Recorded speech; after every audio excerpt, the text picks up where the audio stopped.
Hi, I'm at Phangan Animal Care for strays, and I'm sat here with the PR and fundraising manager, Helen Peatfield. Hello. Hi, Helen. How are you? I'm good, how are you? Very well, thank you. Now, PACS, as you'll know on Koh Phangan, how did it come about?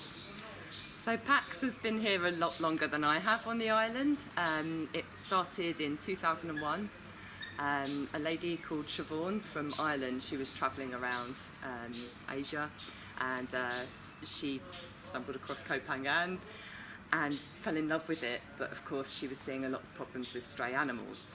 Back then they didn't really even have much in the way of people hospitals, let alone places for people to take their pets. No. And also there were a lot of stray animals as well. And back then the way it was dealt with, the population control was dealt with, was through culling. So lots of shootings and poisoning of animals, which didn't really resonate with her as a vegetarian veterinarian. Yeah. So she decided that she wanted to start trying to help the animals. Is she still about now? She now, she still helps us, so she's based in Hong Kong, where she has her own private vet practice, but she still helps us from afar, a lot of advice and a lot of support, because she was here for a long time and she understands the challenges that we have, so she's still involved, but now it's us guys on the ground that are doing the day-to-day. Oh, good stuff. Well, as you can see, we'll probably get a few guests come along over the interview.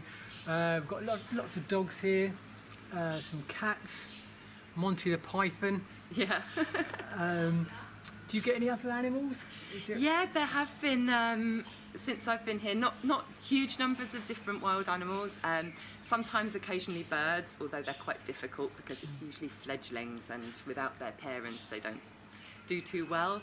But we have had monkeys. There was a young monkey was brought in by some people in Hadcom. They found it injured and not doing very well, and it seemed it had been bullied perhaps by its peers or its elders. Really? So they brought in the monkey and it was treated here, and then once it had what we often do is give a big shot of antibiotics if they need that, so that you don't have to keep giving pills to wild or feral animals, and then he was released back into the wild. We also get slow loris as well, you know, the guys with the big eyes. I've never seen one of them. You have to insert a picture into the video so that people know what it is. Do that.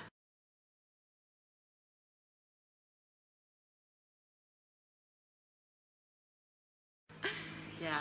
Cool. Now, have you got any idea how many animals you've had come through the door since 2001? Wow, I mean, since 2001, it's going to be a crazy number. I can probably give it to you more in days. Yeah, I mean, on a daily basis, we have usually around 10 dogs on site. It's a rotation, it's different dogs because we're a hospital, not a shelter. Sometimes more like 20 in a day, or sometimes a few fewer. And cats, probably about up to 10 cats on any given day, but it changes. Some animals might stay for a couple of months while they're getting a bone healed or something like that, and some might be out in a few days just for simple wound cleaning and antibiotics. And it's only strays and wild animals you treat here? Yes. So why is that? Well, in the past, when Siobhan started out, there were no vets on the island, so she did treat everything.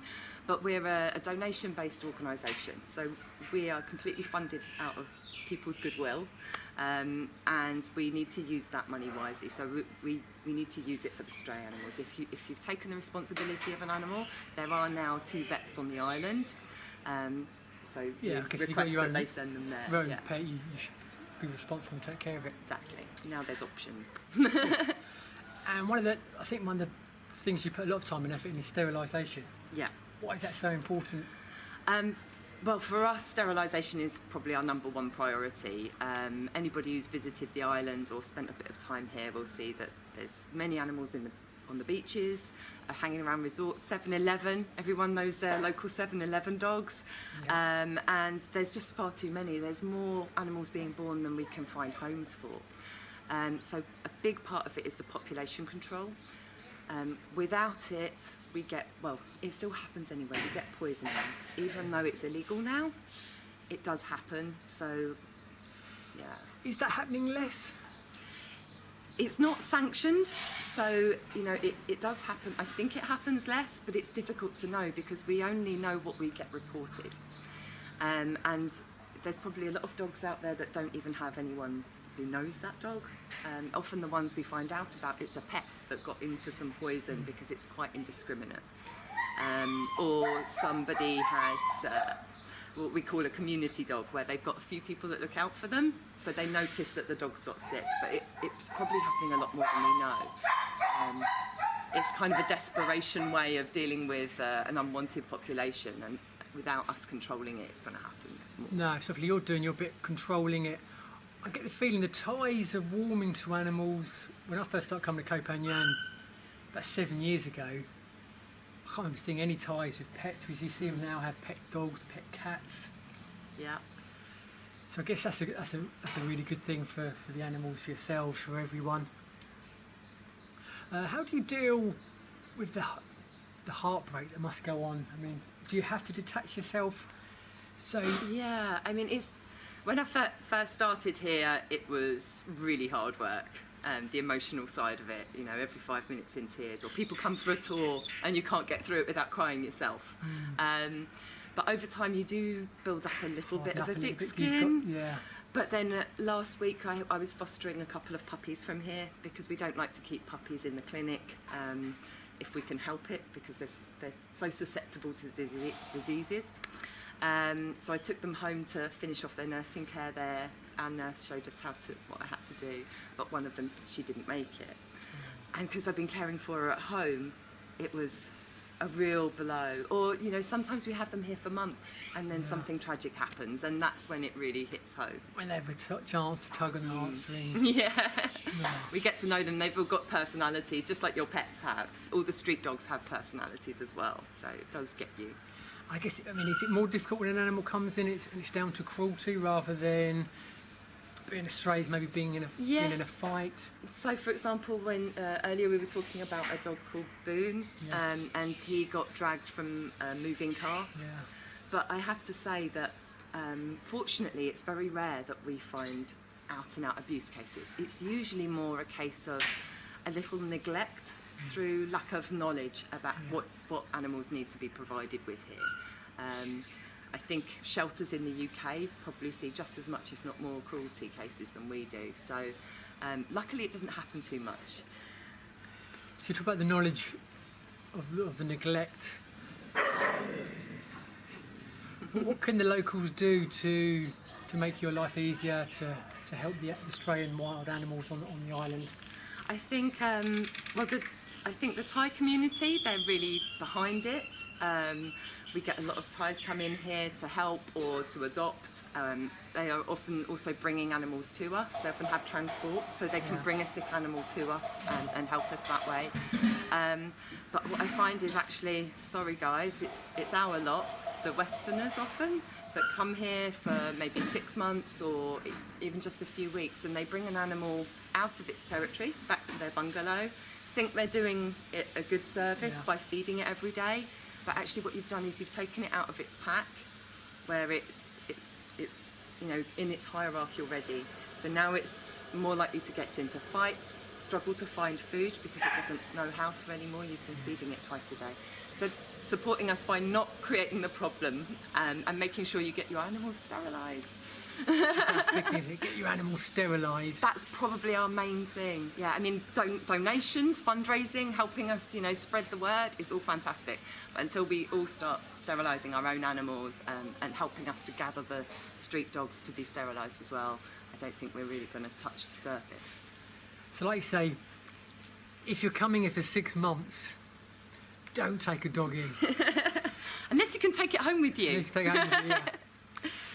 If there's anyone watching this at home and they're thinking of coming out to Koh Phangan just for a holiday for a short period, is there anything they can do to help the situation? Anything Absolutely. they should or shouldn't do? Absolutely. You can feed a really hungry dog every few days so it doesn't get used to you, or you can do even better and come and help the patients that we have here. So we welcome people that want to come and maybe walk one of the healthier dogs, socialise the animals so they've got a better chance of finding a home or begging for treats on the streets, help us keeping them clean, keeping them loved. and we're open to visitors every day of the week. So that's brilliant, really. So I mean, if you were thinking of coming here and if you come for a couple of months and wanted to take in a dog, 'cause you love animals, come here every day instead. Yeah, we say if you need to scratch the itch because you're missing your pets back home, Come here, win-win. Even Gonzo, he's disappeared now, but Gonzo, for example, we've had volunteers taking him to the beach for the day because he has some problems with his legs, and they've been giving him hydrotherapy. So you get your beach dog day, and you're helping out at the same time. Like I said, win-win. So you mentioned there how important donations, volunteers are, people can come in. When you're looking for volunteers, what are you looking for? I think, the main thing is, reliability. We're a really small team. We only have 3 full-time team members and only one of us is medical. So when people say that they're going to come, we're expecting them, and we kind of plan around that. And you don't need a lot of expertise. You just need to be comfortable with animals and willing to do whatever it takes, which sometimes means picking up an odd mess or something like that. Yeah, I think most animal lovers can. Yeah, if you like animals, you've probably had to do that before. But yeah, the key thing for us is being passionate about animals, having a bit of love in you, and coming when you say you will. Excellent. Yeah, and the other big thing we mentioned is donations. We'll put a message at the bottom how to donate in case you do want to donate. Where does that money go? People are thinking about donating. Yeah, it's a good question. Over the years, there's been some big projects, and usually we're quite clear that we're fundraising for a specific thing. For example, we've got a new kennel building, which was built this year because last year we nearly had to close because of noise problems. The soundproofing, the soundproofing kennels, which are up now and still have a little bit left to be finished. Yeah. But we also need round-the-clock donations, if you like, to feed the animals, to pay electricity bills, medicine as well. Our medicine costs are quite high. We do get some medicine donated, but a lot of things we do need to buy, especially the pet-related ones, anaesthetics and things. So that's where a big chunk of our money goes, just running costs. Our next big thing is we would like to hire a vet full-time because we rely on volunteers. That'd be brilliant, yeah. And if we had a vet every day, we think we can sterilise about 60 animals a month. Yeah. And then we think that we might actually be able to beat them to it in the breeding cycle and start to plug the gap a little bit. So I guess what you've got on your side a little bit, it's quite a small island. So if you can get on top of it, then... Absolutely. Koh Tao, for example, they've got a much smaller island, about 21 kilometres squared. We've got 125 kilometres squared. They're on top of their patch. We just, need a little bit more resource so that we can get on top of ours. Yeah. Excellent. And then what's next for PACS? Well, the next big thing probably is going to be trying to get this vet in place. From there, I think, after that we would quite like to have an ambulance. Well, we think that it would be great if we could have a mobile sterilisation service, because there are certain parts of the island are quite hard to reach, but if we can go and set up camp there and do a sterilisation camp where we can get some volunteer vets as well come over, and we can knock through a load of animals in one area. So, for example, Had Tien, which you have to get to by boat, which is very exciting for visitors, but quite hard work for anyone trying to work there. So yeah, get a vet, get an ambulance, get around the whole island, and get this population under control. That's the next big thing. So you need your donations, really. You won't regret it. It's such a good cause. From an animal lover, I'd just like to say thank you for the amazing work you do. And like I said, we'll put details at the bottom. I'm getting attacked by a fly. We'll put details at the bottom of how you can donate, and if you want to volunteer, and any other detail like you mentioned, fundraising, we'll put them at the bottom. So Helen. Thank you. Thank you, very Leon. much. Thanks for your time. Thank you.